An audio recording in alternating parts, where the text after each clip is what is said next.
Throughout history, astronomers from Hipparchus's time to the present day have looked to the stars to tell us something about the universe we inhabit and to understand how we got here.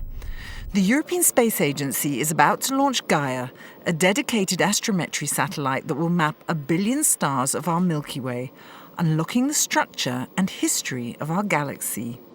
To do this, Gaia will look at the galaxy from an extremely stable orbit far away from the Earth's atmosphere around the Lagrange point 2. To cover an area as large as possible with detailed precision, Gaia will scan the sky with 2 telescopes set at a 106.5-degree angle, while at the same time gyrating on a tipped slant called a precession axis. By combining the spinning and the precession, the spacecraft is able to scan the full sky. Actually, more than one time. It is scanned something around 70 times in the full life of the spacecraft, which is 5 years. Gaia will have 3 instruments on board that will allow it to map the sky in unprecedented detail.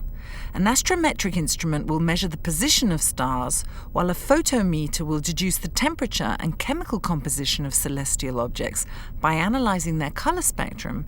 And finally, a spectrometer will measure the speed at which objects are moving towards or away from us. It's the combination of all 3 measurements that will enable scientists to get a better understanding of the evolution of the Milky Way. Never before there is a kind of large survey, an homogeneous survey, like the Gaia will be.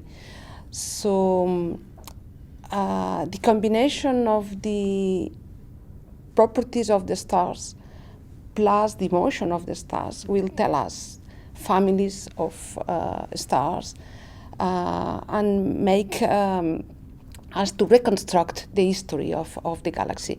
But the key point is this large amount of data with such high accuracy in the positions and distances and motions.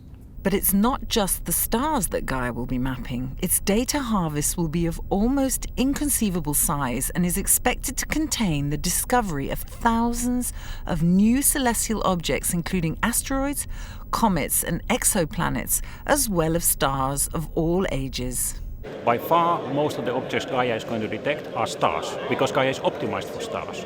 But we are also going to observe solar system objects, we are also going to see extragalactic objects, and this will be a database which will be used by the scientists worldwide when the Gaia data is made available for them. It's likely that the extent and precision of Gaia's measurements will make its findings the main reference for scientists for years to come. Almost all of the fields in astrophysics will be affected or will be in some way touched by the Gaia observations. Gaia will help us delve into the archaeology of the Milky Way, helping us to understand the history, the formation, the evolution, and maybe even the origin of our own galaxy.